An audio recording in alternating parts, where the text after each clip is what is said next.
أعوذ بالله من الشيطان الرجيم بسم الله الرحمن الرحیم و صلوات و سلام علیک و رسول الله صلوات و سلام علیک و نبی الله. السلام علیکم بینندگان محترم. من احمد میرزاخوجا از منطقه رشتون زمین حاضر شرایط که در وطن خودم هزار متشکر دادگی خدا بی‌ملال زندگی به سر برده شدم.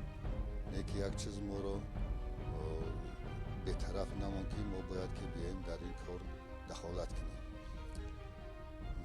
که پیش معرکه انتخاباتی هست برای حزب و برای دولت که مهم است. ما برای همین بی‌طرف نایستاده اومدن مقصد با همراهی سرخطیبای ناحیه یک جا شده مقصد سیاستی حاضره جناب عالی را دستگیری کرده و حزب وی آواز داده مقصد حرکت میکنیم که در منطقه رشتون زمین که حاضرش هزار متشکر دادگی خدا به حد تنجی است. همه مسجدهای منطقه رشت 5 وقت اذان 5 وقت نماز گذاشته می شود. یگان مقصد زوراوری و یگان چیزی نیست است. هزار متشکر دادگی خدا منطقه رشتون زمین یکی از منطقه‌های با امنی جمهوری تاجیکستان حاضر به حساب می رود. ما خیلی که همه منطقه رشتون زمین مقصد با درک بود که ما 2010 بعد همین واقعهای مقصد از سرگذشتگی ما چی بدیم با چی شدیم و با حاضر چیکارگر هستیم. هزار متشکر خدا ما را از جناب عالی 3 بار عفو کرد. بعدی مقصد همین واقعه ها حاضر شرایط در قشلاق در وطن و زمین داریم محنت کرده شدیم یگان کمبودی و نارسایی نداریم. لیکن ای همه مردم تاجیکستان خواهش التماس میکنیم که چی واقعه که در سر ما گذشت ما باید همش نقطه به نقطه گفتنی نیستیم.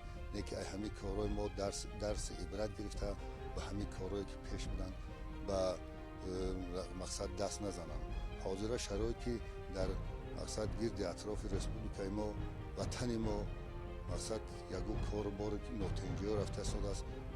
از همه مقصد شهروندای تاجیکستان خواهش التماس میکنیم که در یگان گپ و گزار خارجیان نروند و به هر کار دست نزنند. در بسیاری وطنها هست که جنگ جدال مقصد کاربار هست که مسلمان ها را میکشند، مسلمان ها ایش ویش را میکشند. همینا قطعی نشوند و به گفته و آن نکنند. برای آن که مقصد وطن ما یک بار خیلی که سرخطیب حاضر گفت یک بار ما سوختیم و مسلمان از یک مار یک بار میگذه یا که اینه که سوخته شیر از شیر سوخت دو پوخ میکنه میخوره. برای همین قدر ما همه این جنگ و جدال همه این معرکه ها را از سر گذروندیم. نه که یگان فایده ندیدیم یگان فایده ندیدیم. با همه تاجیکستان نه مقصد شاد شد نه مقصد یگان کار بار شد.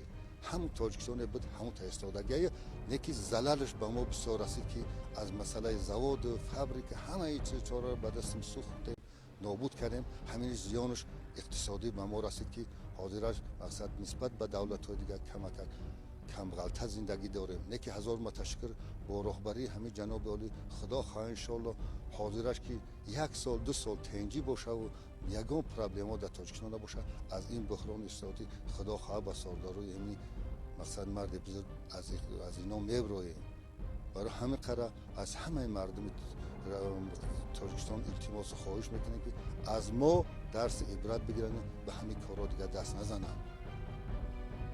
من همه مردم رشتون زمین تاجیکستان دعوت میکنم که مقصد به همین کار و همین انتخابات اومده یک دلانه آواز بتن پارتی جناب عالی را مقصد دستگیری کنن. در منطقه رشتون زمین یگان همه پارتی ها آزادند. یگان زوراوری یگان اساس نیست. همه پارتی ها اومده و صحبت کرده سن با مردم که با طرفداری ما آواز بده با طرفداری ما آواز ده. همه آزادانه اومده و رفته شدن. ما شاهد همین حال هستیم که همین کارا همش گذشته شدن. در همه همینا اشتراک کرده شدیم. صحبت همه همینا رو گوش کرده شدیم. لیکن حاضر شرایط که هم مقصد 20 20 سال 22 سال شد که همین پارتیا و همین راهبر هست که ما فایده شدیدگی خدا خواه انشالله ما با طرفداری همین آواز میتیم و جانبداری میکنیم. نقطه دیگر قید کردنی هستم که من همچون سابق قماندان منطقه رشتم زمین ما خدا نشونتیه در منطقه رشتم زمین، نه اینکه در منطقه رشتم زمین در جمهوری تاجیکستان خدا نشونتیه یگان واقعه شد. ما در بر جناب عالی در بر قواهای مسلح در بر قواهای وزارت کارهای داخلی فرق نداره در کدام قواهایی که باشه ما انشالله در بر و یا ششته پهلو به پهلو مقصد رفته و همه کسی هست و خیلی زبانی که گپ زنه خدا خواه انشالله ما گپ میزنیم. خیلی که 2 سال ما در گرانسای مقصد اسفره قطعی برادرای همسایه قرقیز رفتیم گپ زدیم با کسی که خدا نشونتیه کی کدام دولت کدام قوای نسبت مردم ملت تاجیک ملت مسلمان تاجیک ملت تاجیک بیاید و از کدام طرف نباشه خدا خواهد در پهلو جناب عالی ایستاده ما باید به کدام زبان باشه به همون زبان خدا خواهد انشالله قوت قدرت داریم خداوند قوت قدرت میده ما گپ میزنیم.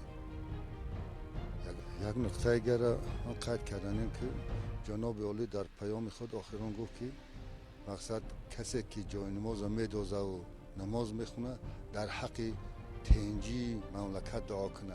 بهتره ما خیلی که دیده شدیم دولت های اول قدرتی که در گرد اطراف ما میخواهند که ما را جنگ بدازن و جدال بدازن ما زور ما با ویا که به هیچ طریقه نمیرسه. ما مسلمانان تاجیک بهترین سلاح داریم که نزد خدای خود دعا میکنیم که خداوند ویا را به مقصدشون رسونه و مملکت ما را تنج امان نگه داره.